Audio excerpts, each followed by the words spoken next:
Chapter 2: The Pros and Cons. During the period in which these developments were occurring, I had returned from a scientific undertaking organized to explore the Nebraska Badlands in the United States. In my capacity as assistant professor at the Paris Museum of Natural History, I had been attached to this expedition by the French government. After spending 6 months in Nebraska, I arrived in New York laden with valuable collections near the end of March. My departure for France was set for early May. In the meantime, then, I was busy classifying my mineralogical, botanical, and zoological treasures when that incident took place with the Scotia. I was perfectly abreast of this question, which was the big news of the day, and how could I not have been? I have read and reread every American and European newspaper without being any further along. This mystery puzzled me. Finding it impossible to form any views, I drifted from one extreme to the other. Something was out there, that much was certain, and any doubting Thomas was invited to place his finger on the Scotia's wound. When I arrived in New York, the question was at the boiling point. The hypothesis of a drifting islet or an elusive reef, put forward by people not quite in their right minds, was completely eliminated. And indeed, unless this reef had an engine in its belly, how could it move about with such prodigious speed? Also discredited was the idea of a floating hull or some other enormous wreckage, again because of this speed of movement. So only two possible solutions to the question were left, creating two very distinct groups of supporters. On one side, those favoring a monster of colossal strength. On the other, those favoring an underwater boat of tremendous motor power. Now then, although the latter hypothesis was completely admissible, it couldn't stand up to the inquiries conducted in both the New World and the Old. That a private individual had such a mechanism at his disposal was less than probable. Where and when had he built it, and how could he have built it in secret? Only some government could own such an engine of destruction. And in these disaster-filled times, when men taxed their ingenuity to build increasingly powerful, aggressive weapons, it was possible that, unknown to the rest of the world, some nation could have been testing such a fearsome machine. The Chassepot rifle led to the torpedo, and the torpedo has led to this underwater battering ram, which in turn will lead to the world putting its foot down. At least I hope it will. But this hypothesis of a war machine collapsed in the face of formal denials from the various governments. Since the public interest was at stake and transoceanic travel was suffering, the sincerity of these governments could not be doubted. Besides, how could the assembly of this underwater boat have escaped public notice? Keeping a secret under such circumstances would be difficult enough for an individual, and certainly impossible for a nation whose every move is under constant surveillance by rival powers. So, after inquiries conducted in England, France, Russia, Prussia, Spain, Italy, America, and even Turkey, the hypothesis of an underwater monitor was ultimately rejected.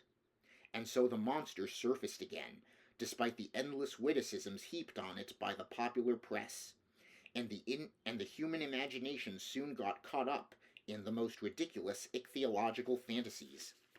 After I arrived in New York, several people did me the honor of consulting me on the phenomenon in question. In France I had published a 2-volume work, in quarto, entitled The Mysteries of the Great Ocean Depths.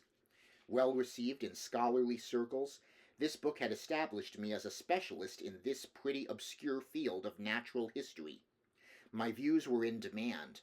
As long as I could deny the reality of the business, I confined myself to a flat no comment. But soon, pinned to the wall, I had to explain myself straight out. And in this vein, the Honorable Pierre Aronnax, professor at the Paris Museum, was summoned by the New York Herald to formulate his views no matter what. I complied. Since I could no longer hold my tongue, I let it wag. I had discussed the question in its every aspect, both political and scientific, and this is an excerpt from the well-padded article I published in the issue of April 30th. Therefore, after examining these different hypotheses one by one, we are forced, every other supposition having been refuted, to accept the existence of an extremely powerful marine animal. The deepest parts of the ocean are totally unknown to us. No soundings have been able to reach them. What goes on in those distant depths? What creatures inhabit, or could inhabit, those regions 12 or 15 miles beneath the surface of the water? What is the constitution of these animals? It's almost beyond conjecture. However, the solution to this problem submitted to me can take the form of a choice between two alternatives. Either we know every variety of creature populating our planet, or we do not.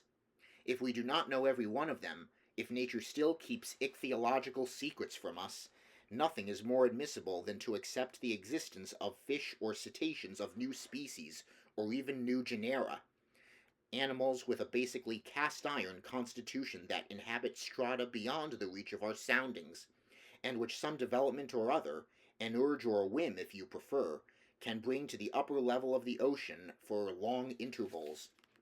If, on the other hand, we do know every living species, we must look for the animal in question among those marine creatures already catalogued, and in this event I would be inclined to accept the existence of a giant narwhal. The common narwhal, or sea unicorn, often reaches a length of 60 feet. Increase its dimensions 5-fold or even 10-fold, then give this cetacean a strength in proportion to its size while enlarging its offensive weapons, and you have the animal we're looking for. It would have the proportions determined by the officers of the Shannon, the instrument needed to perforate the Scotia, and the power to pierce a steamer's hull. In essence, the narwhal is armed with a sort of ivory sword, or lance, as certain naturalists have expressed it. It's a king-sized tooth as hard as steel. Some of these teeth have been found buried in the bodies of baleen whales, which the narwhal attacks with invariable success. Others have been wrenched, not without difficulty, from the undersides of vessels that narwhals have pierced clean through, as a gimlet pierces a wine barrel. The museum at the Faculty of Medicine in Paris owns one of these tusks with a length of 2.25 meters and a width at its base of 48 centimeters. All right then. Imagine this weapon to be 10 times stronger and the animal 10 times more powerful.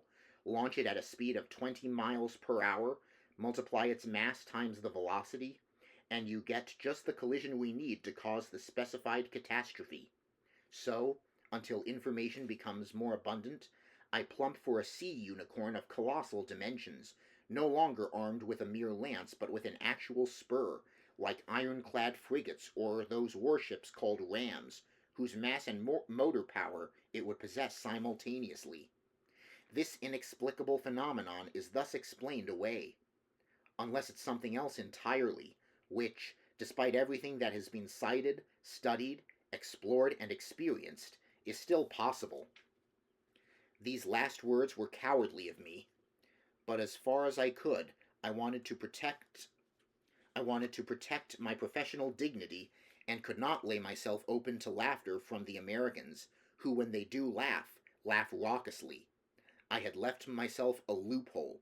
Yet, deep down, I had accepted the existence of the monster. My article was hotly debated, causing a fine old uproar. It rallied a number of supporters. Moreover, the solution it proposed allowed for free play of the imagination.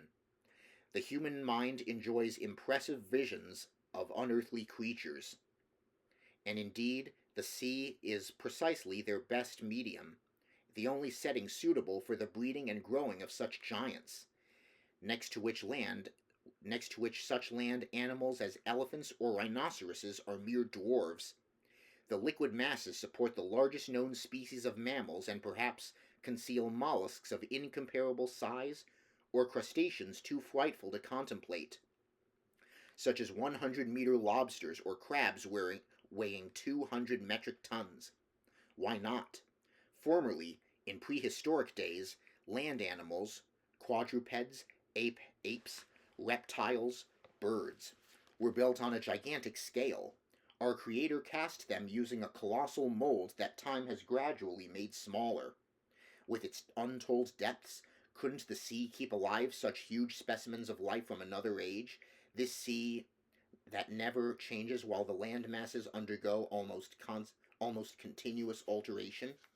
Couldn't the heart of the ocean hide the last remaining varieties of these titanic species, for whom years are centuries and centuries are millennia? But I mustn't let these fantasies run away with me. Enough of these fairy tales that time has changed for me into harsh realities. I repeat, opinion had crystallized as to the nature of this phenomenon, and the public accepted without argument the existence of a prodigious creature that had nothing in common with the fabled sea serpent. Yet if some saw it purely as a scientific problem to be solved, more practical people, especially in America and England, were determined to purge the ocean of this daunting monster, to ensure the safety of transoceanic travel. The industrial and commercial newspapers dealt with the question chiefly from this viewpoint. The Shipping and Mercantile Gazette, Lloyd's List, France's Packet Boat, and Maritime and Colonial Review, all the rags devoted to insurance companies, who threatened to raise their premium rates, were unanimous on this point. Public opinion being pronounced, the states of the Union were the first in the field. In New York, preparations were underway for an expedition designed to chase this narwhal. A high-speed frigate, the Abraham Lincoln, was fitted out for putting to sea as soon as possible. The naval arsenals were unlocked for Commander Farragut, who pressed energetically forward with the arming of his frigate. But, as it always happens, just when a decision had been made to chase the monster put in no further appearances. For 2 months nobody heard a word about it. Not a single ship encountered it. Apparently the unicorn had got wise to these plots being woven around it. People were constantly babbling about the creature, even via the Atlantic cable. Accordingly, the wags claimed that this slippery rascal had waylaid some passing telegram and was making the most of it. So the frigate was equipped for a far-off voyage and armed with fearsome fishing gear, but nobody knew where to steer it. And impatience grew until, on June 2nd, word came that the Tampico, a steamer on the San Francisco line sailing from California to Shanghai, had sighted the animal again, 3 weeks before, in the northerly seas of the Pacific. This news caused intense excitement. Not even a 24-hour breather was granted to Commander Farragut. His provisions were loaded on board.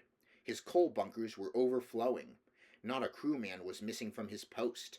To cast off, he needed only to fire and stoke his furnaces. Half a day's delay would have been unforgivable. But Commander Farragut wanted nothing more than to go forth. I received a letter 3 hours before the Abraham Lincoln left its Brooklyn pier. The letter read as follows: Pierre Aronnax, professor at the Paris Museum, 5th Avenue Hotel, New York. Sir, if you would like to join the expedition on the Abraham Lincoln, the government of the Union will be pleased to regard you as France's representative in this undertaking. Commander Farragut has a cabin at your disposal.